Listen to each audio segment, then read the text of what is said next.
Hola, bienvenidos a temas de derecho, algo de la asignatura de Derecho Romano 1. Hoy veremos el tema de la República, magistraturas ordinarias y extraordinarias. Bueno, para comenzar debemos de decir que había magistraturas dentro de las ordinarias, había algunas que eran mayores y otras menores. Esto va en relación a la jerarquía. Las mayores eran el consulado y la pretura. ¿Qué era el consulado? Bueno, básicamente fue lo que sustituyó a la monarquía en el Estado romano. Ellos ejecutaban las leyes, tomaban decisiones importantes, pero también tenían una elección cada año. Normalmente eran colegiados y solamente consistía en dos cónsules. La pretura, por otra parte, era presidir en los tribunales. También su encargo era de un año y básicamente se encargaban de realizar los juicios y aplicar los castigos a los culpables. Dentro de esta magistratura ordinaria mayor existía también el pretor urbanus y el pretor peregrinus. El urbanus básicamente declaraba el derecho en litigios entre ciudadanos romanos y el peregrinus conocía acerca de las diferencias entre ciudadanos romanos y extranjeros o únicamente entre extranjeros. Esto se debió a la necesidad por el incremento en las causas. Ahora bien, había magistraturas ordinarias menores. La primera que voy a mencionar es la censura.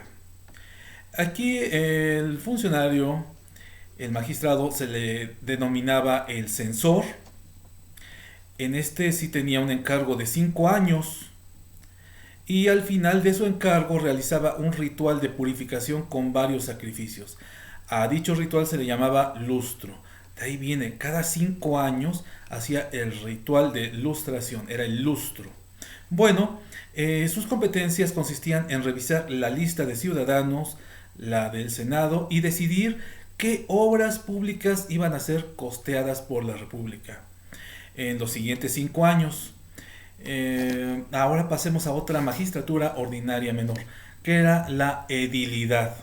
Bueno, los ediles eran magistrados menores sin imperio, pero eran dentro de sus funciones principales la de cuidar el orden público, organizar juegos y fiestas públicas, vigilar el orden y resolver las controversias que se suscitaran en los mercados.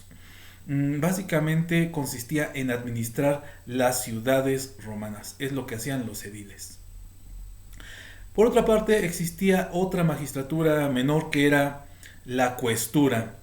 Eran jueces muy específicos para casos de asesinato de alta traición.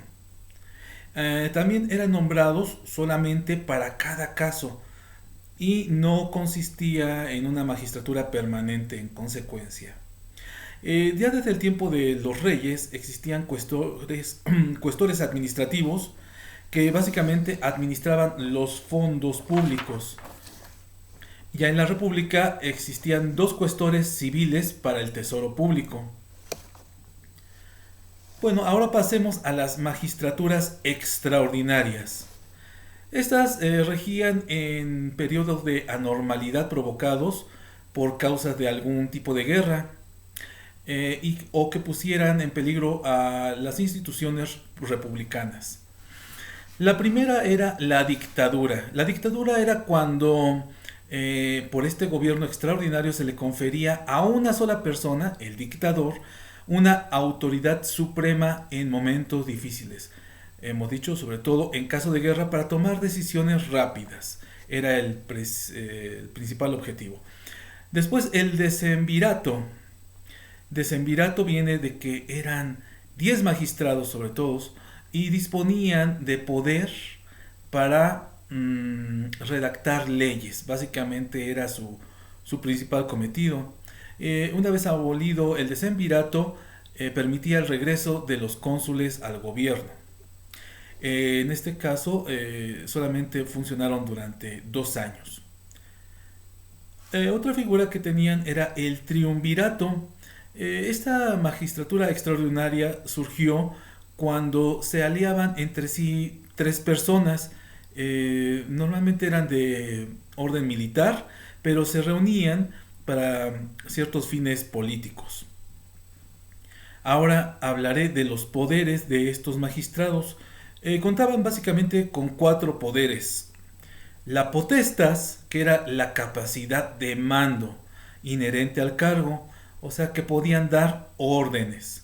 Dentro de esta potestas tenía elementos como era la intercesio, o sea, algún tipo de oposición a la decisión de algún colega, es decir, el derecho de veto.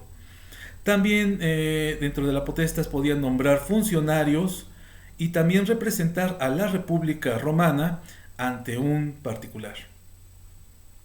Bueno, el otro poder era el auspicium, que se refiere básicamente a buscar la aprobación de los dioses. Otro poder era, y yo creo que uno de los más resaltables sería el imperium, y tenían 2 clases de imperium: el militar, que sobre todo aplicaba fuera de la ciudad al administrar territorios conquistados. También podían convocar al ejército y acuñar moneda para el ejército. Y también tenían el imperium domi, ese era o era ejercido dentro de la ciudad. Era el derecho de coacción, es decir, el actuar de forma ejecutiva y judicial si un subordinado no acataba sus órdenes. Y por último, poder era la jurisdictio, que es la jurisdicción. Palabra interesante, es el poder para intervenir en asuntos judiciales. Cabe mencionar que dicción es decir, juris derecho, decir el derecho. Es decir, que eran competentes para poder intervenir en esos asuntos judiciales. Bueno, pues hasta aquí este tema. Espero que haya sido de su agrado y nos vemos en la próxima. Gracias.